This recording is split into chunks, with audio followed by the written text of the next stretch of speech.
රැස්ුනේ මේ ජයකුමාරි නිදහස් කර ගැනීමේ උද්ඝෝෂණය සඳහා. ජයකුමාරි දවස් 352ක් චෝදනාවක් නැහැ. ඇයට විරුද්ධව පවරපු ඩිටෙන්ෂන් වල රඳවා ගැනීමේ නියෝගය අවසానයි. නමුත් චෝදනා නැහැ. හැමදාම TID කියන පරීක්ෂණ පවත්වනවා. අපි ඊට පැහැදිලිව දන්නවනේ ජයකුමාරිට ඉදිරිපත් කරපු චෝදනාව මේ ගෝපි කියලා LTT එක නැවත ගොඩනගන්න ආපුවාට රෙකෝඩ් කරන අමූලික බොරුවක්. ඒක පෞගිය ආණ්ඩුව කළේ තමුන්ගේ හීනවන ජනප්‍රියතාවය දියුණු කරගන්න.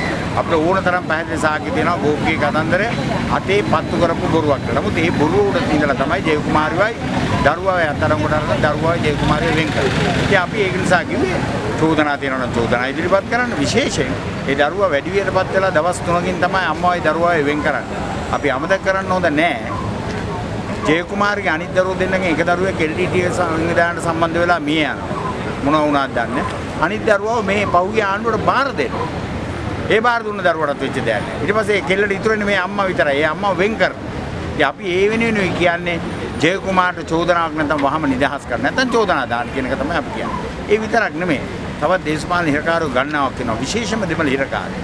විවිධ චෝදනාරක අත්තරංගොඩ අරන් තියෙනවා. සමහර අයට නඩු පවරලා තියෙනවා. නඩුව යනවා අවුරුදු 15 16යි. අනිත් පැත්තේ සමහර අය ඉන්නවා අවුරුදු 7-8 චෝදනාවක් නැතුව තාමත් යනවා. මේක අන්තිම නරකයි මේ රටේ. මේ ආණ්ඩුව නීතිය කැඩුවා. නීති ආධිපත්‍ය බිඳ දැම්මා. මේ ආණ්ඩුව නීති ආධිපත්‍ය පිටවන්න ආව නම් චෝදනාවක් නැති මිනිස්සු නිදහස් කරන්න ඕන. චෝදනාවක් ඇති ඉන්න මිනිස්සුගේ නඩු ඉක්මනට අහන්න.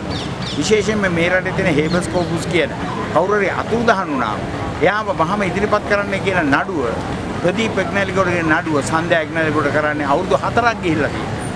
ඒ නිසා අපි මේ ආණ්ඩුවට පැහැදිලිව කියනවා නීතියේ ආධිපත්‍ය පිටවන්නේ. ඒ පිටවපුවම චෝදනා නැති මිනිස්සු අපමත හෝ නිදහස් කර යුතුයි. චෝදනා ඇති මිනිසුන්ගේ නඩු ඉක්මනින් අහලා ඉවර කරන්න. අපි මේක අතනොහැර විදේශපාලන හිරකාරයන් විදිහට ගෙනියනවා. මම බ්‍රිටෝප්‍රාන්ත වීඩියෝ රෝදේසා ජයකුමාරි නිදහස් කර ගැනීමේ ව්‍යාපාරය වෙනවා.